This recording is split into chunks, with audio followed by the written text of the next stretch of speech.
Hi guys, രാവിലെ 7 മണിക്ക് തന്നെ അലാറം വെച്ച് എണീറ്റ് പോയിക്കൊണ്ടിരിക്കുകയാണ്. എങ്ങോട്ടാന്നറിയോ? ജിമ്മിനെ. അതിന്റെ പുല്ലുപണിക്കാണ് ആദ്യമായിട്ട് പോലെ ഞാൻ എന്റെ കുരുത്തങ്കട്ട് ചങ്ങായും കൂടി പോകും. ജിമ്മിന് പോണോണ്ടാണ് എന്തോ പെയ്ത് മാണ്ട് മാറുന്നു. അങ്ങനെ മഴ മാറാൻ വേണ്ടി വണ്ടി സൈഡ്. എന്നിട്ട് എന്താ മഴ മാറണ്ടേ? വളത്തിന് തന്നെ കോയോള പോലെ ആയിരിക്കും. മഴ ആണെങ്കിൽ ഒരു തുള്ളിക്കാട് കുറഞ്ഞിട്ടില്ല. ഞങ്ങൾ അവസാനം പെരേക്കന്നെ പോയി. ടൈം ഇപ്പൊ നേരെ വിട്ട് കോളേജ്. ഇവനാണെങ്കിൽ വണ്ടി വെച്ച് ബുക്ക് കാണാനായിട്ട് തിരിച്ചു. ഞാനാണെങ്കിൽ ഈ രണ്ട് സാധനത്തിന് നോക്കി പോസ്റ്റ് അടിച്ചിക്കുക. 10 മണിക്ക് എത്തേണ്ട ഞങ്ങൾ 11 കാലമായി. റോട്ടുമ കിടന്ന് ബുക്ക് എടുത്ത് നേരെ തിരിച്ചു വന്നു. ഉച്ചയായപ്പോഴത്തേക്ക് മോന്തിനും കൂട്ടി ഫുഡ് കഴിക്കാൻ പോയി. ബാവാക്കന്റെ ഫുഡ് ഇപ്പൊ ഡീസന്റ് ആയിരിക്കും. ആദ്യത്തെ പോലെ കമ്പും കോലൊന്നും ഇല്ല. ഒരു പീസ് ചിക്കനും മുട്ടയും ചോറും. ക്ലാസ്സിൽ പോയി കുറച്ചേരം മോയന്തരിച്ചിരുന്നു.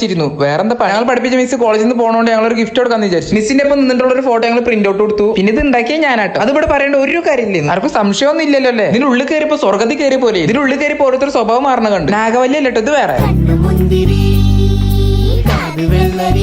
ഓർക്കാണെങ്കിൽ കയ്യും കാലം അടിഞ്ഞിരിക്കണില്ല. എന്താ എടുക്കാന്നുള്ളതായി അതിന്റെ പോത്തെ. അങ്ങനെ ഇത് കഴിഞ്ഞ് നേരെ ബേക്കറി കിട്ടും. ഒരു കേക്ക് വാങ്ങി പേര് ചെയ്താൽ പറഞ്ഞപ്പോ ഉള്ള അവസ്ഥയാണ്. ഇവനെങ്ങനെ ഇന്റെ പറ്റി മിസ്സിൽ പേരേക്ക് എത്തി ഫ്രെയിമും കൊടുത്ത് കേക്കും മുറിച്ച് ഫുഡും കഴിച്ചു. നേരെ പേരേക്ക് ഇട്ടോണ്ടിരിക്കുകയാണ്. സബ്സ്ക്രൈബ് ചെയ്യാൻ മറക്കണ്ട. Okay bye.